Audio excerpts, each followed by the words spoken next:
मजदूरों से ये हक भी छीन रही है कि हम लोग एक संगठन बना पाए, हम लोग अपनी आवाज जो बुलंद कर पाए और अपने हकों की लड़ाई लड़ पाए। और आज का जो प्रोग्राम है इसमें मेन जो है यही बात है कि स्टेट का रिप्रेशन किस तरीके का है। और हम लोग लगातार देख रहे हैं, जैसे राजवीर ने बताया कि जो स्टेट का रिप्रेशन है वो लगातार बढ़ता जा रहा है।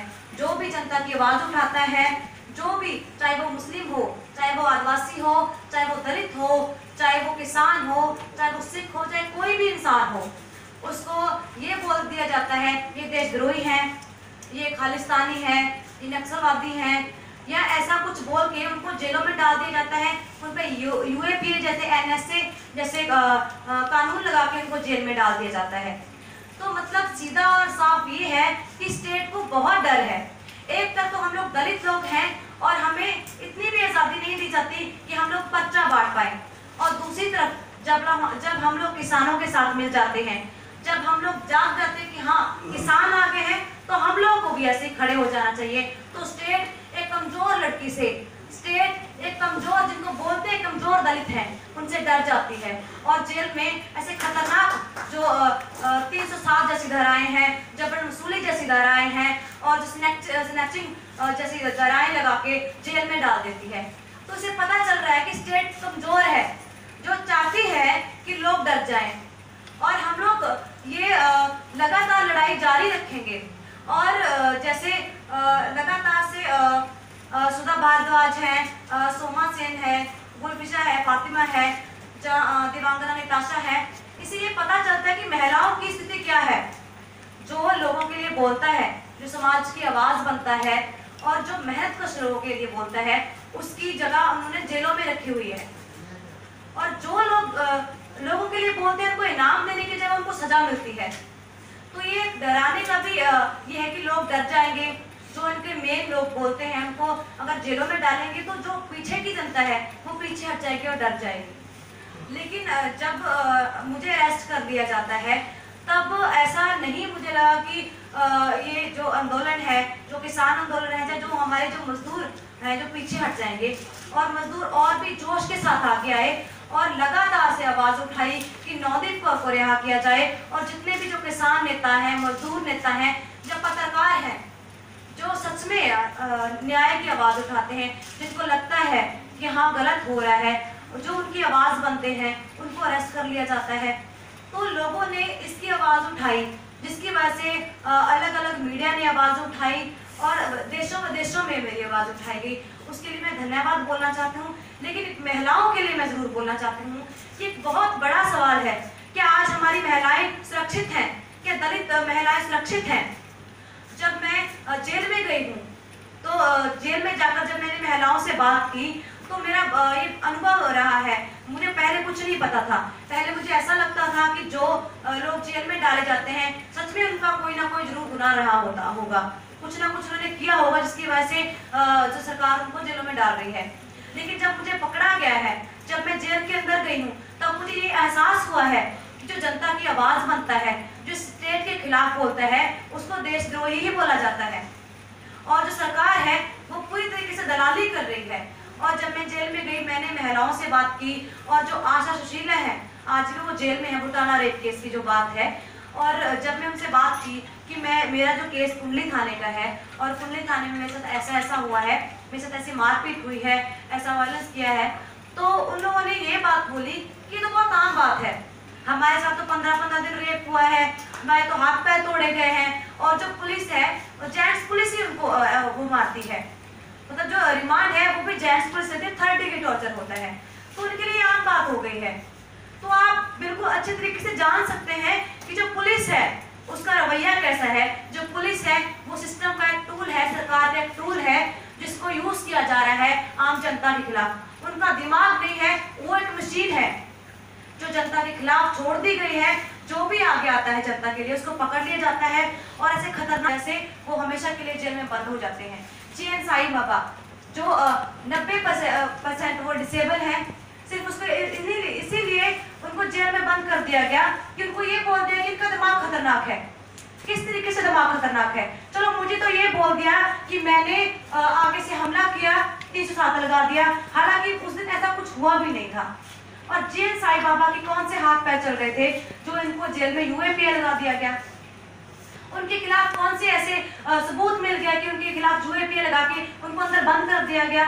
वो चल भी नहीं सकते, उनको सिर्फ इसलिए अंदर बंद कर दिया कि वो जनता के लिए सोच रहे थे।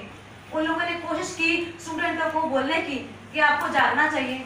इसीलिए जो स्टेट है उनको पता है कि जो आम जनता है अगर ये उठ खड़ी होती है, अगर किसान, मजदूर, दलित, आदिवासी लोग, मुस्लिम लोग अगर उठ खड़े हुए तो जो स्टेट है, जो सरकार है वो गिर जाएगी। क्योंकि हमें पता है कि जो हम लोग बोल रहे हैं कि कांग्रेस है, बीजेपी है, इनकी सत्ता है, लेकिन जो देखा जाए इनकी सत्ता नहीं है, दलाल लोग हैं। जो सत्ता है वो बाहर के लोगों की है। जो बाहर के बड़े बड़े देश हैं वो यहाँ पे इंटरफेयर कर रहे हैं, यहाँ की पॉलिटिक्स में वो लोग हैं। हालांकि चेहरे जो नरेंद्र मोदी जैसे हैं, राहुल गांधी जैसे हैं, आम आदमी पार्टी के केजरीवाल जैसे हैं, मैं किसी का भी सपोर्ट नहीं करती हूँ, किसी भी पॉलिटिकल पार्टी का मैं बिल्कुल सपोर्ट नहीं करती हूँ। और वो लोग सिर्फ दलाल हैं, उनका सिर्फ चेहरा है सामने कि हाँ हम लोग कानून बना रहे हैं। अगर उन लोगों ने कानून बनाए होते तो आज वो वापस होते। इसीलिए पता चलता है कि इसके पीछे बड़े बड़े देश हैं जो यहाँ पे गुलाम करना चाहते हैं हमारे देश को। और जो हमारे दलित लोग हैं उनके खिलाफ कैसी धाराएं लगा दी जाती हैं जब वो बोलते हैं। और जो लेबर कोड है उसमें नए जो 44 को 4 में कन्वर्ट कर दिया गया है। इसमें सीधा सीधा दिख रहा है कि जो हम लोग मजदूर हैं उनको गुलाम बना दिया जाएगा पहले की तरह। और हम लोग कहीं पे भी जाके अपनी गुहार नहीं लगा सकते, कहीं पे भी हम लोग एफआईआर तक दर्ज नहीं करवा सकते, हमें यूनियन बनाने का अधिकार नहीं है, हमें बोलने का अधिकार नहीं है, महिला पुरुष का वेतन बराबर नहीं है। अगर हम बोलते हैं तो बोल दिया जाता है कि ये तो आप लोगों को बोलने का अधिकार ही नहीं है। जब टॉर्चर किया जाता है तो गंदी गंदी गालियां दी जाती हैं। आप लोग दलित लोग हैं, आपको किसने हक दिया कि आप इतने बड़े पुलिस अफसरों के सामने, बड़े बड़े करोड़पति जो कंपनी मालिक हैं उनके सामने बोले? आपको तो किसी ने अधिकार नहीं दिया है। आप तो गटर साफ करने वाले हो, आप तो कंपनी में काम करने वाले, मजदूरी करने वाले लोग हो। लेकिन जब देखा जाता है कि जब काम करवाना होता हो, गटर साफ करवाने होते हैं, जब ऐसे काम करवाने हो जो इंसान नहीं कर सकता, जिसके लिए मशीनों की जरूरत होती है, मशीनें भी फेल हो जाती हैं, तब सबसे पहली लाइन में कौन आता है? दलित लोग आते हैं, मजदूर लोग आते हैं।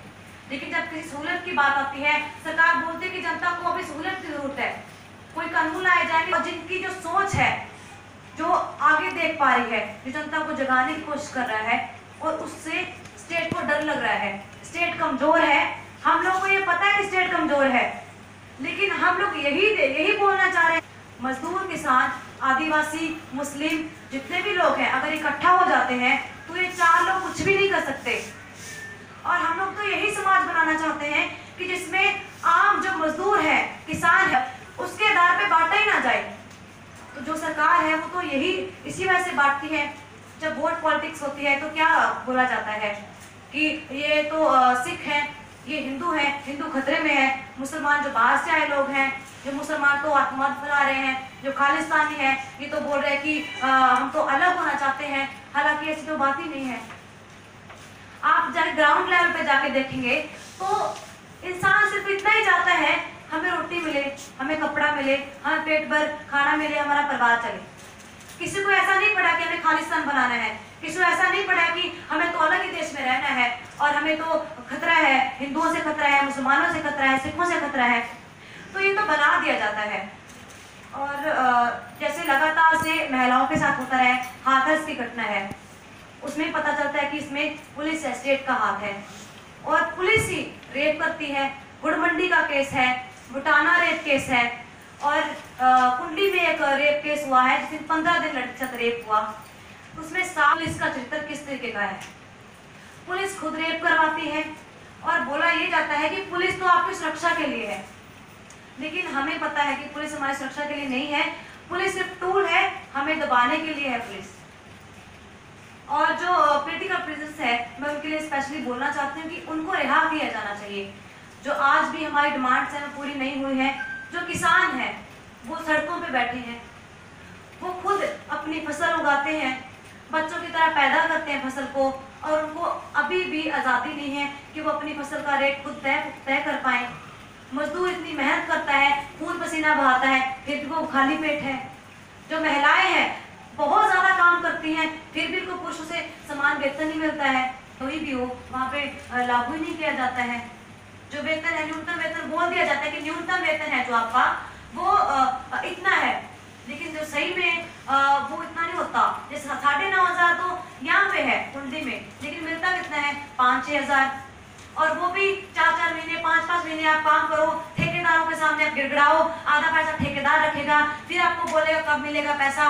धीरे धीरे उनको टाल टोल किया जाता है। जब वो पैसा मांगने जाता है तो बोलते हैं कि आप किसी और कंपनी में काम कर लो, हम आपको पहचानते ही नहीं है। तो कहाँ जाएगा मजदूर? उनके पास इतना पैसा नहीं है कि वो जो कानूनी तौर पे लड़ पाए और वकीलों को पैसा दे पाए। जिसकी 7,000 सैलरी है वो 20-40 हज़ार वकील को कैसे दे सकता है? तो ये तो राइट है हमारा कि अगर कोई ऐसा कानून पास होता है जहाँ हमें कुछ मंजूर नहीं है तो हम लोग अपना धरना प्रदर्शन कर सकते हैं, लेकिन आज तो हमें वो भी नहीं आजादी है। तो देखा जाए तो आज के टाइम पे सिस्टम है जो इतना खराब हो गया, इतना खोखला हो गया है कि हम लोग जो मेहनतकश लोग हैं अपनी आवाज नहीं उठा पा रहे। और फांसीवाद है जो अपनी जड़ें फंसा रहा है, उसकी जड़ें मजबूत होती जा रही है फांसीवाद।